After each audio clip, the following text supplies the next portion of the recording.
Hello, everybody, and welcome to my reflections on Truth Be Told. Today, I wanted to address something about blame. A lot of times, we feel the need to close the circle and explain everything that happens in our life and the necessity to blame somebody for our situation. And sometimes it's even just blaming ourselves, which creates a further depression and a further lack of motivation to try again because we already feel like we're a failure. We already feel like that we screwed up. But a lot of times in our defense, the neurophysiology of the brain and the neural pathways of the brain make it so that we respond in a situation of a threat almost automatically without thinking.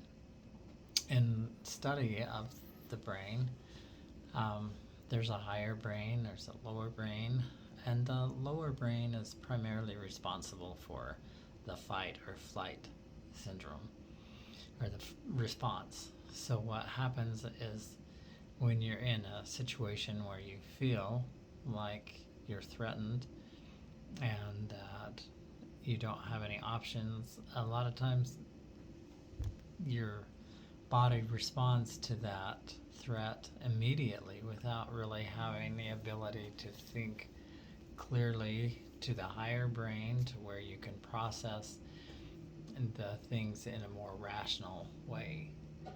So when you look at the idea of blame, that infers that you have the ability or that you're processing from a point where you can make a good decision, that you can evaluate what's going on rather than just a knee-jerk reflex or an automatic response, which you sometimes have with fight or flight.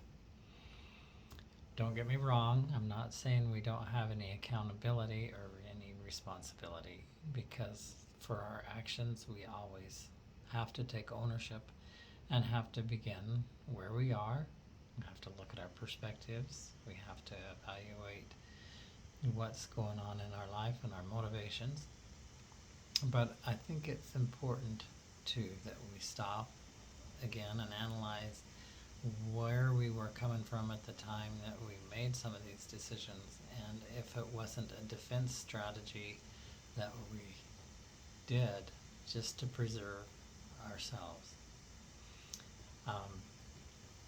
So in saying that, I think it's also important that we recognize that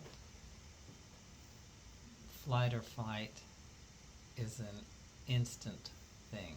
You your body will decide whether or not you're going to stand and fight where you are, if it's going to freeze, or if you're going to escape.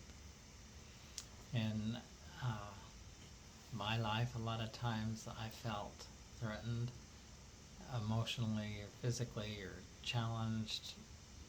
I would withdraw, I would run, I would flee. And